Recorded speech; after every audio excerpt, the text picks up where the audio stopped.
Assalamualaikum, Bu. Salam. Oke, Tari sudah gabung? Iya, Bu, maaf, Bu. Sarah gabung nggak?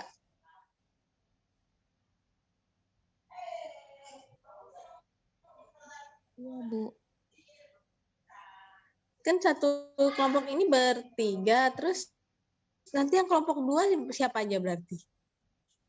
Zakia sama Asri, Bu. Oh, Zakia sama Asri. Zakia sama Asri gabung hari ini kan ya? Enggak, Bu, Kayaknya. Bu. Enggak. Enggak, Bu. Enggak, Mereka kerja, Bu. Oh, jadi presentasinya gimana dong kalau mereka kerja? Kurang tahu, Bu.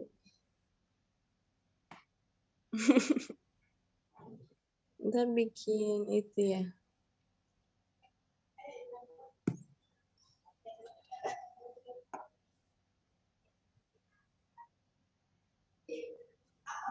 Mau dimulai aja atau mau tunggu Sarah dulu?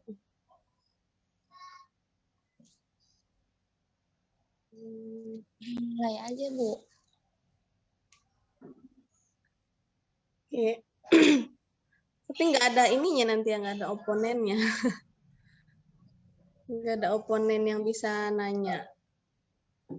Iya. Oke deh. Gimana berarti ya yang minggu depan presentasi? Tapi saya kira dicampur gitu, yang kerja dan yang ini. Ya udah nggak apa-apa. Boleh Oke, kita mulai aja ya. Bismillahirrahmanirrahim. Assalamualaikum warahmatullahi wabarakatuh. Waalaikumsalam warahmatullahi wabarakatuh. Ya, selamat pagi. Kita bertemu lagi. Tadi nyinyi 8:30 ya, mohon maaf jadinya baru dimulai. Untuk sesi kelas yang ke berapa berarti ini 5, 6, 7 ya, yang ke-7. Kemudian ya topiknya, jadi hari ini dari kelompok presentasi, sebenarnya niatnya kelompok 1 presentasi, kelompok 2 yang jadi oponen gitu, nanti yang jadi penanya. Gak apa-apa kalau enggak nanti saya aja yang nanya ya. Silahkan nanti kita diskusikan mengenai topik yang sudah diberikan masing-masing kelompok. Setelah itu nanti mungkin feedback kali ya dari saya. Silahkan boleh share.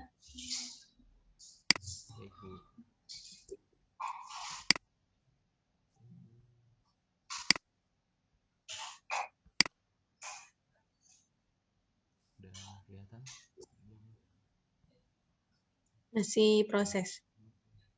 Dah.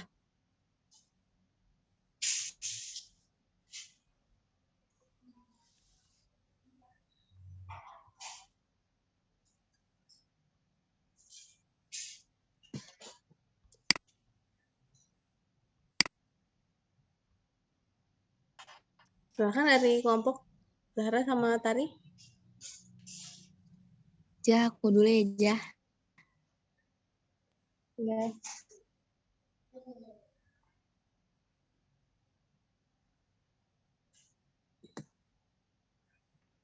Silahkan.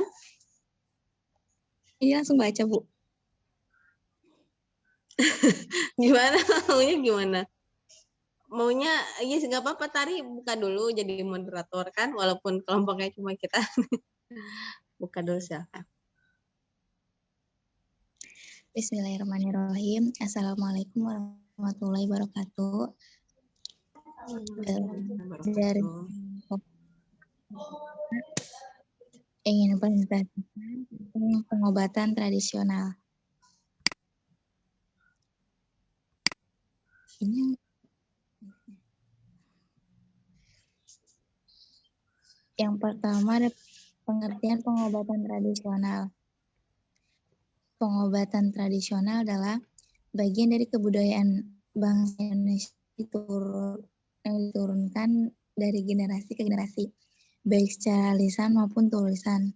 Menurut Yalantik 1983. Yang kedua, pengobatan tradisional merupakan salah satu upaya pengobatan atau perawatan cara lain di luar ilmu kedokteran atau ilmu perawatan. Pengobatan tradisional dilakukan sebagai upaya peningkatan kesehatan, pencegahan penyakit, penyembuhan penyakit, atau pemulihan kesehatan. Menurut Menkes RI 2003.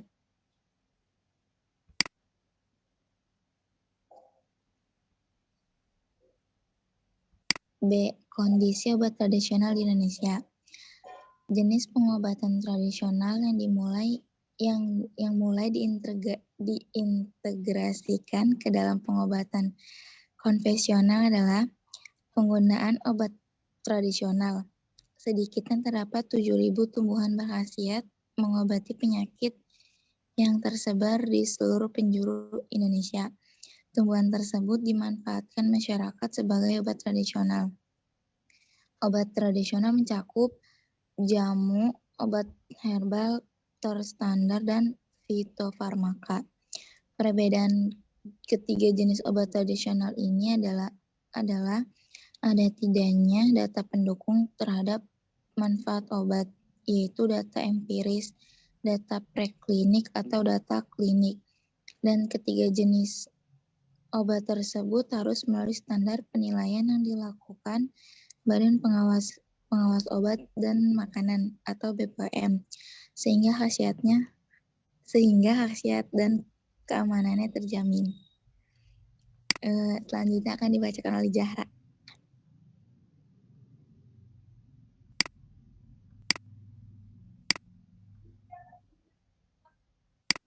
Slide selanjutnya, Kak.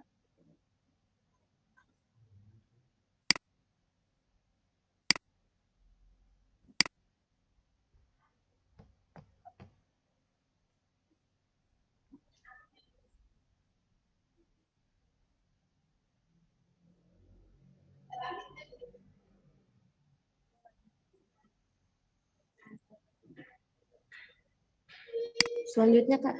Slide selanjutnya.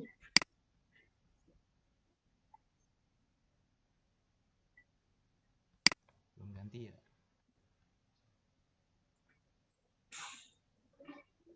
Yang C kan? 5, slide 5.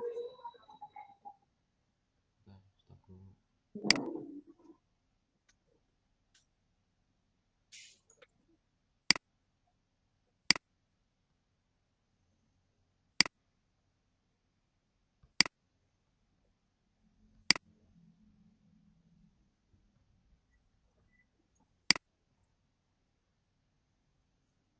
C. Pengobatan tradisional yang masih dipakai hingga sekarang. Masih ada beberapa pengobatan tradisional yang masih banyak dipakai hingga saat ini. Yang pertama yaitu pengobatan ketika migrain.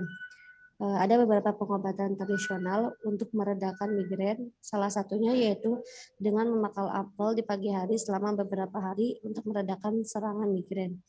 Yang kedua yaitu kadar asam meningkat. Ketika seseorang mengalami kadar asam meningkat, maka dalam pengobatan tradisionalnya yaitu dengan mengunyah beberapa biji cengkeh atau meredakan dapat meredakan kadar asam di dalam tubuh.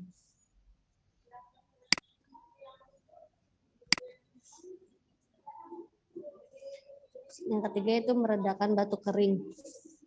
Selain dengan perasan jeruk dan air, ada juga beberapa pengobatan tradisional yang digunakan untuk meredakan batuk kering. Salah satunya yaitu dengan meminum rebusan kurma dalam susu sebanyak 2 kali dalam sehari. Ini sangat efektif dalam meredakan batuk kering.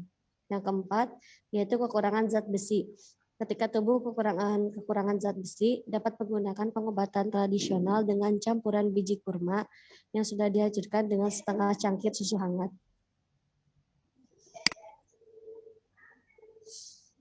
Yang kelima, asam lambung.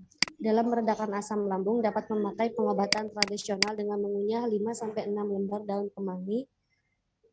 Dan yang keenam, meningkat tekanan darah rendah. Untuk meningkatkan tekanan darah rendah, dapat meminum jus buah delima setiap hari.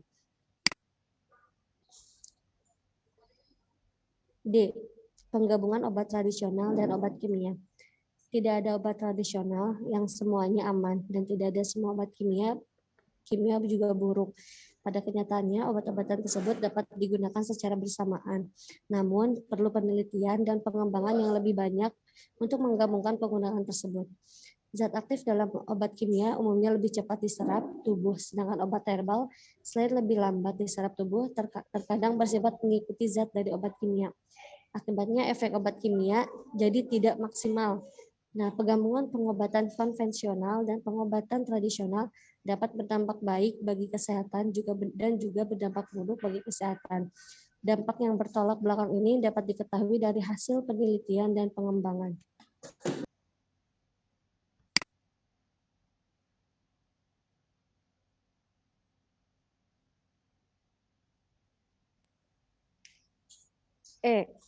Pengobatan tradisional fitoterapi. Salah satu pengobatan tradisional adalah fitoterapi. Fitoterapi adalah pengobatan menggunakan tanaman, sediaan yang terbuat dari tanaman untuk pengobatan dan pencegahan penyakit. Sebagian indikasi fitoterapi berasal dari pengalaman dan pada obat herbal yang telah berusia ratusan bahkan ribuan tahun. Selanjutnya akan dibacakan oleh Tari.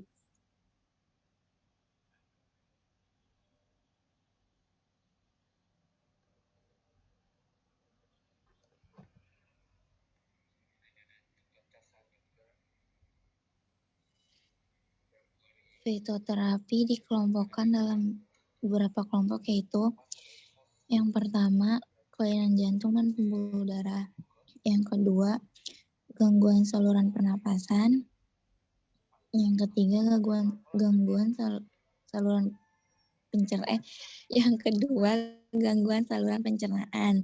Yang ketiga, gangguan saluran pernapasan, antidiabetes mellitus. Yang kelima, gangguan susunan saraf pusat. Yang keenam, antiobesitas. Yang ketujuh, hepatoprotektor H, anti asam urat. Yang kedelapan, suportif kanker. Yang kesembilan, gangguan saluran monomotor.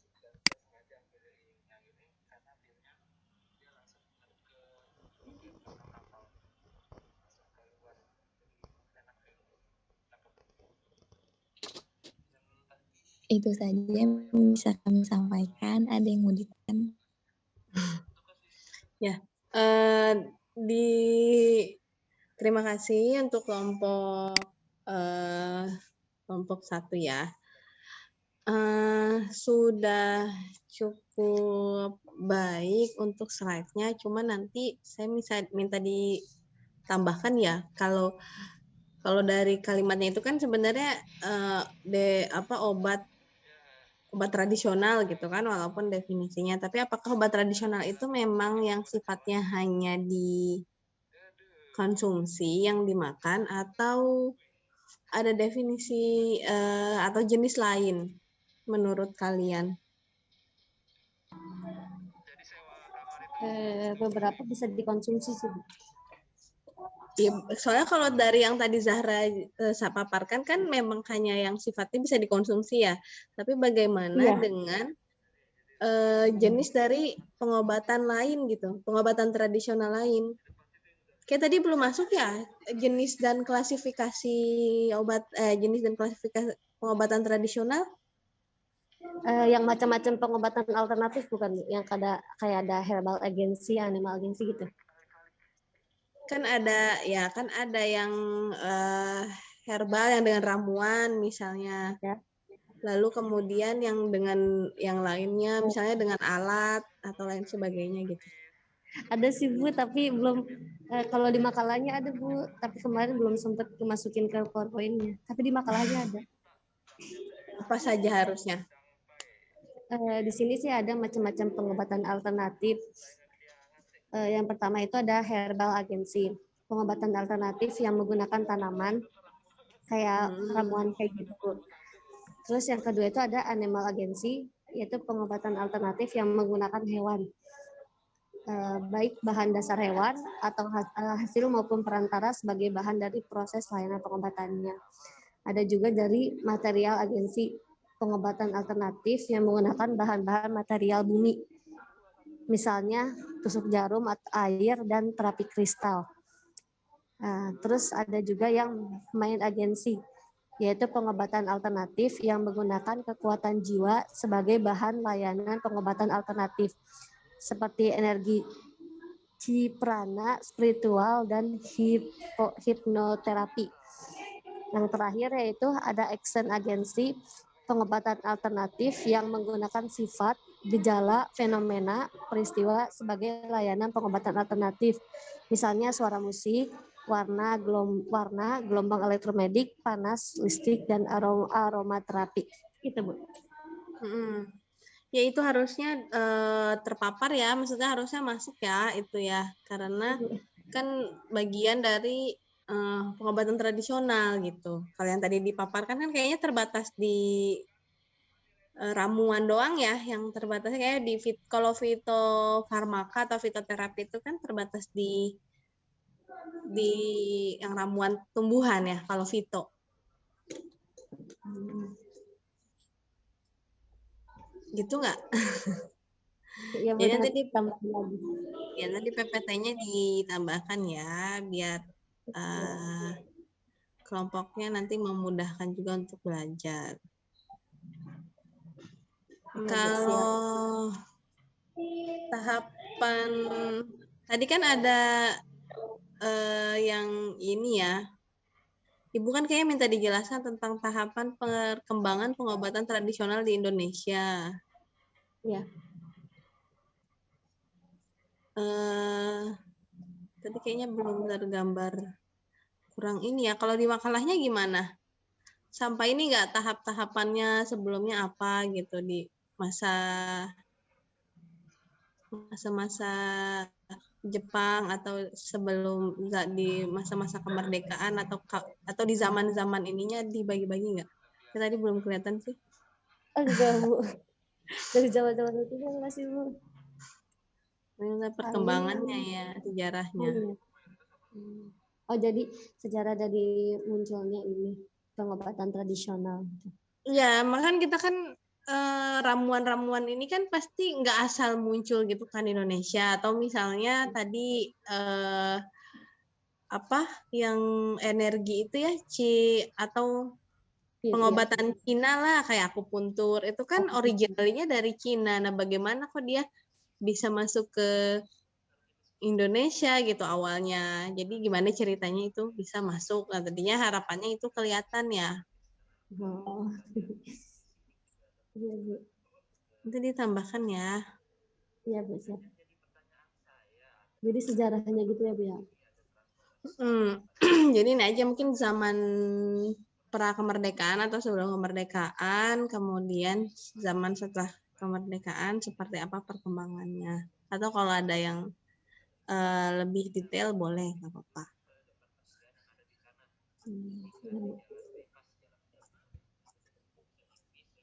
Oke. Nah, itu sama ini juga tadi bagaimana sih potensi menurut kalian, menurut Zahra, menurut Tari, menurut Sarah, bagaimana sih potensi perkembangan pengobatan tradisional ini di Indonesia?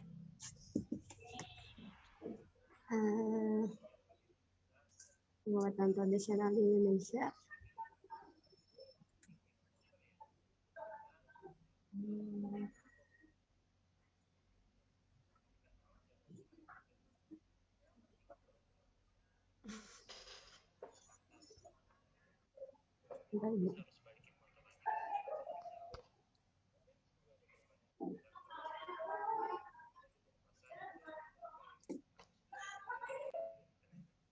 Sebentar. Ya, potensi perkembangannya, kalaupun ini berkembang, faktor apa sih yang membuat dia tuh bertahan?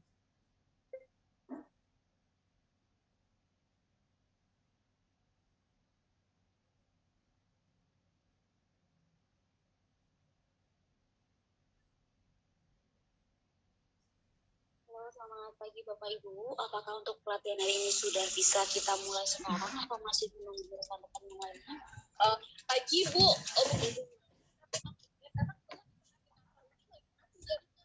Berapa yang rumah masing-masing kalau pakai handphone? Itu mungkin ya Bu ya? Ya siap Bu. Terima kasih. Iya. Ya Bu. Tunggu sampai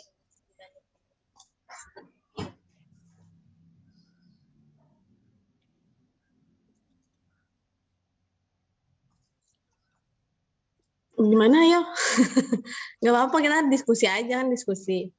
Bagaimana sih potensi perkembangan obat tradisional di masa yang akan datang, dan kira-kira faktor apa saja yang berpengaruh gitu terhadap perkembangan obat tradisional.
Ibu tadi gimana Bu? Ini Pertanyaannya, kalau dari kelompok, bagaimana sih melihat potensi perkembangan obat obat tradisional atau pengobatan tradisional ini di masa yang akan datang? Faktor-faktor apa saja sih yang berpengaruh menjadi menjadi penambah atau justru menjadi penghambat dalam perkembangan ini obat tradisional di Indonesia? seperti ini ya Bu ya, kayak bahan bakunya kayak misalnya tumbuh-tumbuhan yang mulai ada beberapa kan tumbuhan yang dijadiin obat, tapi tumbuhannya tuh malah sekarang udah langka kayak gitu, kan jadi penghambat juga. Tapi kalau misalnya kayak gitu bukan Bu? Boleh nggak apa-apa, itu salah satunya gitu. Itu berarti kalau tumbuhannya jadi langka berarti justru nggak akan berkembang gitu ya? Iya. Berarti kalau menurut Zahra nggak akan berkembang ini pengobatan tradisional di Indonesia karena bahannya habis.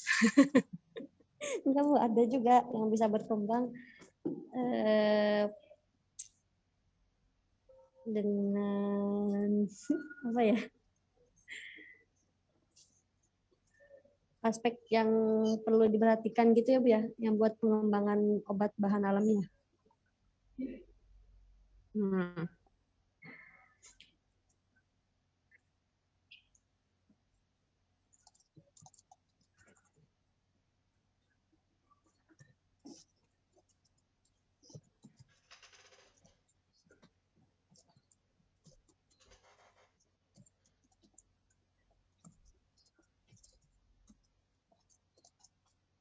Kalau buat perkembangannya itu ada beberapa aspeknya Bu. Ada beberapa aspek penting yang perlu diperhatikan dalam pengembangan pengobatan tradisional. Udah jawabnya gini dulu nih, menurut Zahra apakah akan berkembang atau justru akan berkurang? Aduh, gimana ya Bu?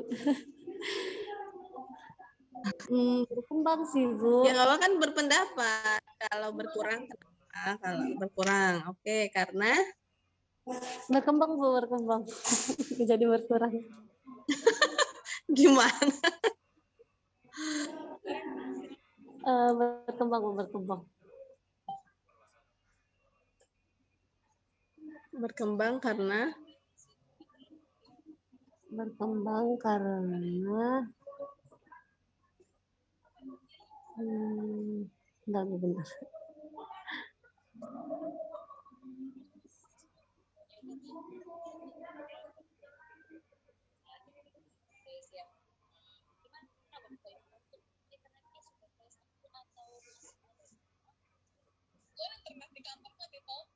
Tari mungkin Tari nggak apa-apa, nggak hanya Zahra kan?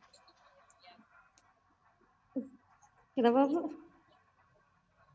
Tari mungkin mau ngasih pendapat gimana?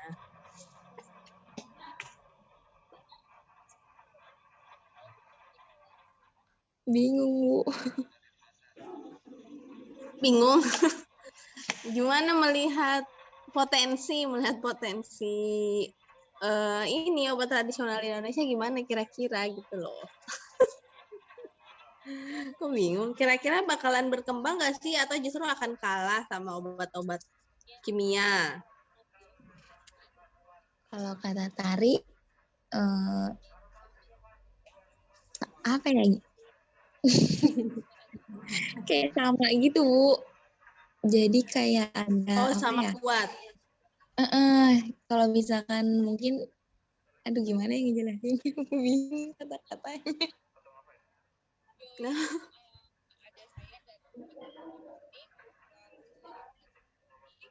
ada admin dari masing-masing prodi, ada PM, ada UPA, lalu ada dosen dan juga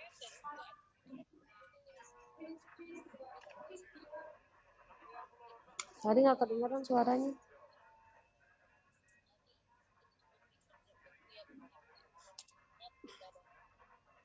kalau menurut Tari tadi kan sama aja ya, sama-sama kuat. Nah, kira-kira kenapa sama-sama kuat Tari? Ibu mau dengar alasannya kenapa gitu loh. Gimana ya? Karena kan punya apa sih gimana? Aku bingung kata-katanya. Punya inian tersendiri, Bu, kayak misalkan obat tradisional itu gimana ya? Bingung. Obat tradisional itu Terus ada mana, Wan? Terus ada? Sarah Wiyati.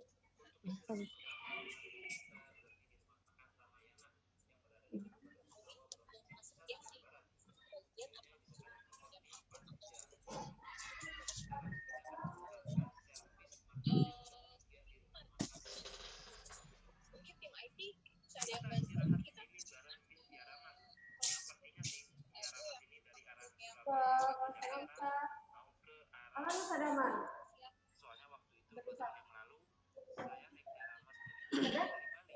ayo gimana ini? Belum selesai?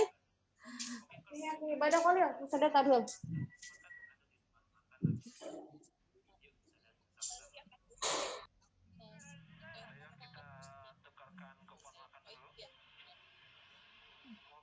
Tadi kira-kira kenapa? Kalau menurut Tari kan sama-sama kuat karena herbal juga punya ketertarikan tersendiri gitu ya. Iya, Bu, itu maksudnya kayak gitu. Apa kira-kira yang bisa didapatkan dari tradisional yang nggak ada di kimia? Ada nggak kayak gitu? Gimana, Bu? Gimana? Kan Ada, tadi Bu. katanya Tari kan kalau tradisional ada ketertarikan tersendiri. Nah, apakah memang ada sesuatu yang hanya ada di obat tradisional dan nggak ada di nggak ada di obat kimia? Sebagai pengawasan atau di Tadi kata Tari ada, apa kira-kira contohnya?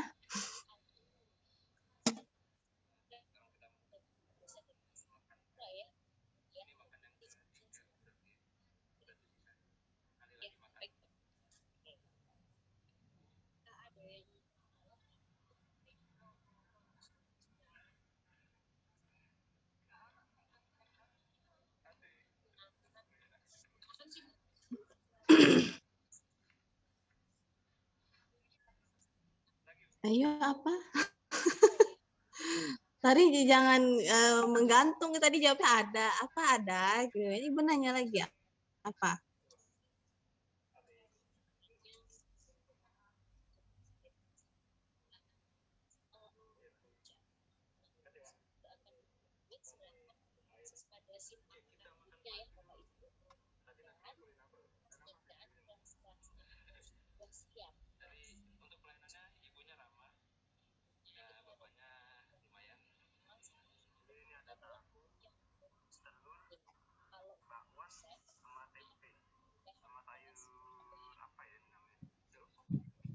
Bingung tau Ibu.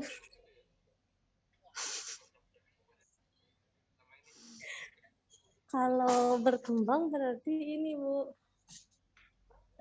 karena prosesnya juga apa ya? Bingung.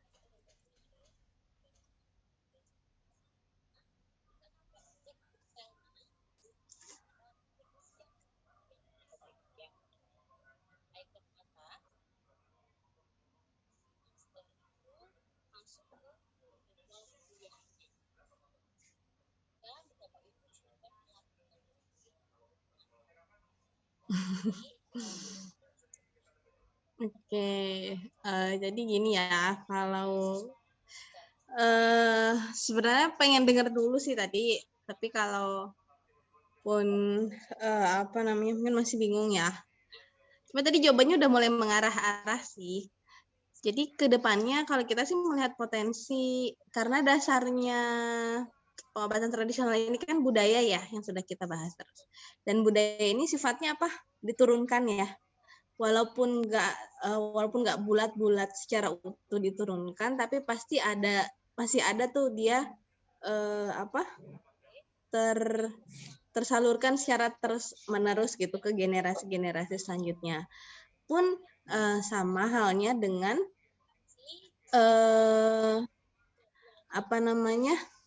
pengobatan tradisional ini sendiri gitu. Kayak tadi saya bilang, makanya saya pengen tahu sebenarnya bagaimana sih kelompok menjelaskan tentang awal mula atau perkembangan pengobatan tradisional di Indonesia. Jadi di situ nanti kita bisa melihat bagaimana sih pola perkembangan sejarahnya dari pengobatan-pengobatan tradisional, entah itu ramuan-ramuan seperti jamu gitu ya. Mungkin sempat adalah satu waktu di mana jamu itu tahu-tahu dilarang gitu ya. Tahu-tahu jamu itu misalnya ditemukan mungkin kejadian-kejadian yang tidak diinginkan atau keracunan dari jamu yang dikonsumsi. Akhirnya jamunya dilarang, kemudian nggak boleh lagi produksi. Tapi akhirnya kan orang juga tetap berinovasi gitu ya. Oh mungkin nggak dalam bentuk serbuk, tapi jamu ini sekarang bahkan teman-teman bisa ngeliat udah dalam bentuk-bentuk tablet gitu ya, yang mudah untuk diminum. Kalau dulu kan jamu tuh identiknya dengan pahit, bau gitu dan lain sebagainya gitu ya. Nah kalau sekarang kan udah berubah gitu ya, jamu obat-obatan herbal itu pun sekarang teman-teman bisa ngeliat kayak misalnya tolak angin gitu ya. Tolak angin itu kan herbal sebenarnya dia bentuknya.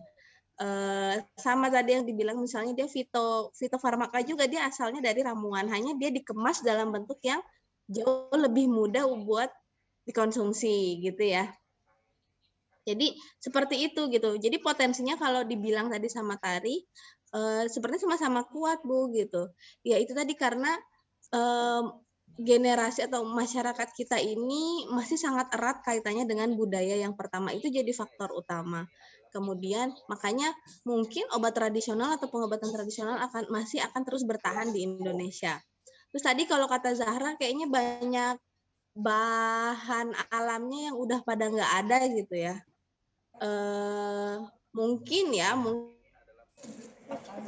itu juga jadi salah satu faktor penghambat. Tapi kayaknya Indonesia ini kan kaya banget ya sama tanaman-tanaman, sama tumbuhan-tumbuhan gitu. Ya maksudnya dengan kita diuntungkan sebagai negara tropis, kita tuh punya banyak sekali potensi bahan-bahan alam yang dapat dimanfaatkan. Kalau teman-teman tahu ya, banyak banget researcher ya atau peneliti dari luar negeri tuh yang mau banget penelitian di Indonesia gitu ya. Yang maksudnya kayak akhirnya memanfaatkan gitu. Cuma ya itu tadi Indonesia ini masih agak sulit ya untuk terkait komite etik atau izin etik penelitiannya, jadinya ya itu tadi terbatas banget untuk dikembangkan, padahal orang-orang dari luar negeri itu banyak sekali yang ingin meneliti tentang Indonesia gitu. Jadi sebenarnya Indonesia kaya gitu ya. Ya tapi mungkin kalaupun ada bahan-bahan alam yang sudah hampir punah mungkin ada ya. Tapi itu mungkin untuk obat-obat tertentu saja. Terus di Indonesia kan tadi ya kalau kayak animal yang dari binatang juga banyak banget masih digunakan ya. Kalau dulu orang misalnya kulitnya kenapa-kenapa gitu pakai, dulu tuh waktu saya kecil ya, kalau di daerah Tanah Abang tuh banyak banget orang jualan katak. Katak itu jadi katanya katak itu bagus buat apa ya, pencernaan gitu ya, katanya dingin, dia tuh dingin, dari aduh ngelihatnya aja nggak sanggup lah ya buat makan. Cuma ada orang-orang yang mengkonsumsi itu dan percaya. Nah ini yang paling penting, rasa percaya yang muncul karena ketika kita ini mengkonsumsi makanan itu badan kita jadi lebih enak. Ada ya, mungkin itu sama orang bilang ya itu mah kayaknya asumsi atau mungkin atau apa perasaan lo aja gitu ya, atau sugesti aja gitu. Tapi itulah yang akhirnya mungkin membantu seseorang merasa apa ya, merasa obat herbal ini ada manfaatnya gitu. Walaupun memang secara medis itu nggak bisa diterima langsung gitu ya, tapi perasaan kita yang merasa jauh lebih baik setelah konsumsi itu, perasaan nyaman dan lain sebagainya, itu yang akhirnya membuat diri kita jadi lebih cepat penyembuhan, atau nanti biasanya sering disebutnya self healing. Self healing ini yang paling yang menjadi daya tarik dari obat tradisional. Ini Tari sebenarnya mungkin ini yang mau Tari bilang, cuma Tari bingung. Jadi apa namanya, perasaan percaya itu tadi yang hanya dimiliki pada orang-orang yang mungkin emang udah sering konsumsi itu gitu. Jadi kalau belum konsumsi itu belum baikan gitu, belum enakan gitu ya. Bisa jadi juga ketika mungkin orang ini nih dia minum obat kimia, karena mungkin dari awal dia udah nggak ngerasa obat kimia itu ampuh, ya nggak akan ada perubahan gitu yang dia rasakan gitu ya. Tapi beda dengan obat tradisional yang dari awal dia merasa ininya ada manfaatnya gitu ya. Jadi baru makan sedikit aja mungkin udah baikan. Kayak gitu. Gitu Tari kali ya? Atau ada tambahan Tari? Enggak bener gitu Bu kata Ibu. Gimana? Berarti nilainya buat Ibu ya, bukan buat Tari ya? Bingung ya Bu. Gitu. Lalu ada faktor apa lagi kira-kira ya? Kalau faktor penghambat. Nah, kalau ditanya faktor penghambatnya apa? Sebenarnya gini, yang kalau obat kimia itu gampang banget buat dikontrol sama pemerintah ya, karena dia membuatnya ini kan mungkin harus orang farmasis, terus harus dalam laboratorium, harus dengan alat yang sedemikian rupa supaya dia tuh akhirnya siap untuk dipasarkan gitu ya. Nah, beda dengan obat tradisional tadi, misalnya jamu ini semua orang mungkin bisa bikin ya, ambil pohon ini, daun ini gitu, atau ditumbuk terus jadi, tanpa tahu apakah ini bahaya atau tidak gitu ya. Nah inilah yang menjadi masalah. apa masalahnya? Pengontrolan dalam distribusi obat-obatan tradisional ini, gitu. Jadi apa namanya?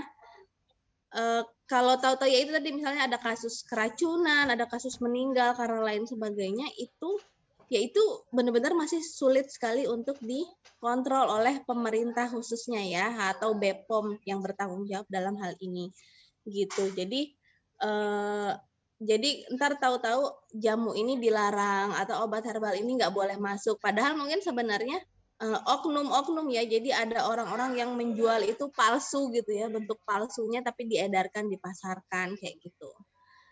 Itu sih yang menjadi tantangannya. Dan dalam dunia medis pun gini teman-teman, kalau di medis teman-teman mungkin tahu ya, ketika kita mau vaksin aja kan ada tahapannya sampai 3 tahap ya, tahap 1, tahap 2, tahap 3 gitu. Pun sama dengan obat, sebelum dia diujikan ke manusia itu tahapannya panjang, ke apa namanya, ke mencit ya, mencit tahu ya yang tikus itu, ke mencit itu sampai beberapa kali. Misalnya mencitnya 1, terus bagaimana responnya dia setelah sekian lama, tahu-tahu misalnya tahu-tahu dia lemas, si mencitnya ini, si tikusnya lemas, oh ini berarti obatnya nggak layak, tarik. Tahap 1 ternyata ditemukan layak, tahap 2 layak, tahap 3-nya pada saat diuji yang lebih masif nggak layak itu obat untuk dipasarkan. Begitu. Nah, jadi gitu, kalau obat kimia mungkin dia jauh lebih terkontrol, jauh lebih terpercaya gitu ya secara medis. Makanya medis lebih menerima ini gitu, karena pengujiannya lebih mudah, berbeda dengan obat herbal gitu. Berbeda dengan obat herbal begitu. Itu yang menjadi tantangan. Ada yang mau ditanyakan terkait ini? Atau mungkin ada mau disanggah? Ibu tadi mau nanya. Silakan. Kan obat kimia kan itu pure bahan-bahannya kimia atau ada campuran bahan tradisionalnya, Bu? Terus dijadiin kimia gitu, Bu? Obat apa gimana tadi? Sorry, tadi agak nggak kedengeran. Kan apa sih, obat-obatan kimia itu tuh pure bahannya kimia, apa ada campuran bahan tradisionalnya juga terus digabungin sama bahan-bahan kimia jadi obat kimia gitu, Bu? Biasanya tergantung sih ya, tergantung bahan pembentuk si obatnya itu. Tapi biasanya kalau obat kimia itu dia sudah 100% kimia, karena kalau pernah belajar gugus kimia gitu nggak, yang karbon atau nanti O dan lain sebagainya kayak gitu ya. Nah, jadi biasanya obat kimia ini dibentuk karena kan ikatan-ikatan kimia itu gitu ya. Jadi dia terbentuk karena formula ini, kecuali mungkin gini, dalam prosesnya dia membutuhkan katalisator atau dia membutuhkan suatu bahan yang itu dari tumbuhan atau itu dari binatang, misalnya dari binatang dibutuhkan untuk katalisator, untuk pemercepat biasanya ya, untuk pemercepat produksi itu biasanya pakai dari binatang biasanya, entah itu dari sapi atau dari babi kadang ya, tapi nggak banyak yang dari babi, biasanya sapi. Cuma karena sapi itu relatif lebih mahal untuk digunakan, nah maka kadang biasa lebih memilih babi. Tapi biasanya hanya obat-obat tertentu aja, dan itu pasti ada terinfo ya, kira-kira apa begitu. Cuma nanti mungkin perlu diteliti lebih jauh lagi ya, jenis obatnya apa gitu. Tapi mungkin ada jenis-jenis obat yang dia ini terdiri dari campuran bahan kimia dan bahan tradisional, itu mungkin saja gitu. Cuma ibu nggak tahu jenis obatnya apa ya, karena ibu bukan di bidang itu. Tapi nanti kalau ada yang lagi sambil baca-baca itu sambil baca-baca ingredients gitu ya. Tapi jelas kalau kayak antibiotik itu mah udah full 100% itulah kimia lah. Mungkin kayak Jarang sih ya kalau kayak tolak angin gitu-gitu pun kayaknya dia 100%-nya alami malah ya. 100%-nya herbal. Kalau obat-obat itu karena mungkin ikatan kimianya ini kadang suka nggak sesuai. Gimana ya bilangnya? Ya mungkin ikatan ya perlu pengkajian lebih jauh dan mungkin ada obat-obat tertentu. Nanti coba Ibu tanyakan ya ke teman Ibu yang farmas. Ya baik Jadi Bu. PR deh. Makasih Bu. Ya. Tuh pun sama juga tadi ya dengan praktik-praktik tradisional yang itu kayak akupuntur, akupresur itu penelitiannya tentunya tidak sebanyak penelitian atau hasil-hasil studi tentang misalnya cuci darah gitu ya. Karena tadi sama alat atau proses-proses tradisional ini dia sifatnya itu sangat subjektif gitu ya. Ada orang yang cocok, ada orang yang nggak cocok. Gitu. Jadi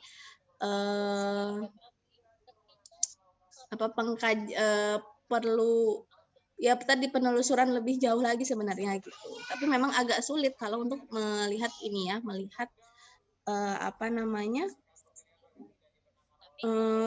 kajian hasilnya gitu. Cuma kalau di Cina, teman saya itu dia cerita kalau di Cina masuk rumah sakit itu masuk pintu nih, itu pintunya langsung kebagi dua gitu.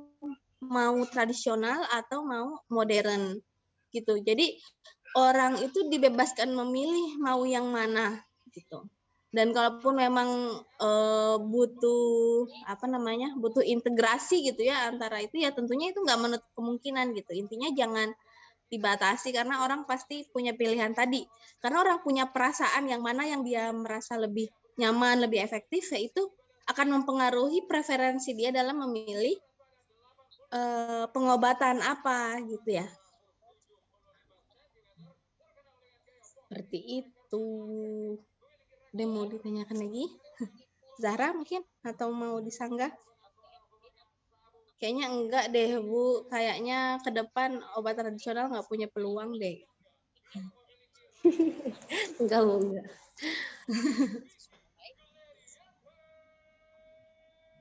Oke. Udah kalau nggak ada saya cukupkan. Nanti kita diskusi lagi.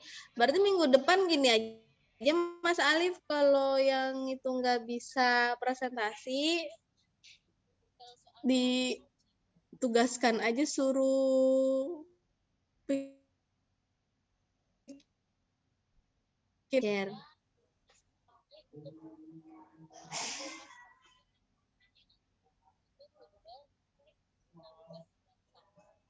Gimana? Gimana tadi Bu? Sinyalnya putus. Mas A. Ya Bu. Ya nanti jadi diminta mereka, kan mereka udah bikin PPT, nanti kayak mereka sambil presentasi tapi udah direkam gitu. Nanti rekamannya dikirim ke Ibu Gitu ya, atau ya boleh dikirim ke saya atau nanti kita tampilkan aja pada saat sesi Zoom berikutnya walaupun mereka nggak ada tapi rekamannya aja ditampilkan atau PPT gitu aja kali ya, maksudnya nanti biar sesi diskusinya kita aja sama Tari sama Zara sama Sarah, nanti kita diskusi tanya jawab aja, nggak apa-apa merekanya kalau nggak bisa ikut. Iya Bu. Gimana tuh nilainya ya? Saya bingung jadinya. Nilai tugasnya nggak ada. Kehadirannya juga nggak ada. Iya. Untuk yang UTS aja kemarin masih ada yang belum kan ya? Iya Bu, satu. Nanti mungkin bantu di follow up ya Mas Alif ya. Maksudnya sayang banget nanti nggak ada lainnya. Masa udah nilai kehadiran kurang, nilai tugas juga kurang. Ujiannya juga nggak ngumpulin. Padahal udah take home ya. Jadi semoga bisa ini deh. Bisa memprioritaskan untuk itu dulu. Gitu aja ya. Oke Bu. Oke, terima kasih. Hari ini mungkin boleh buka kamera sebentar. Kita foto.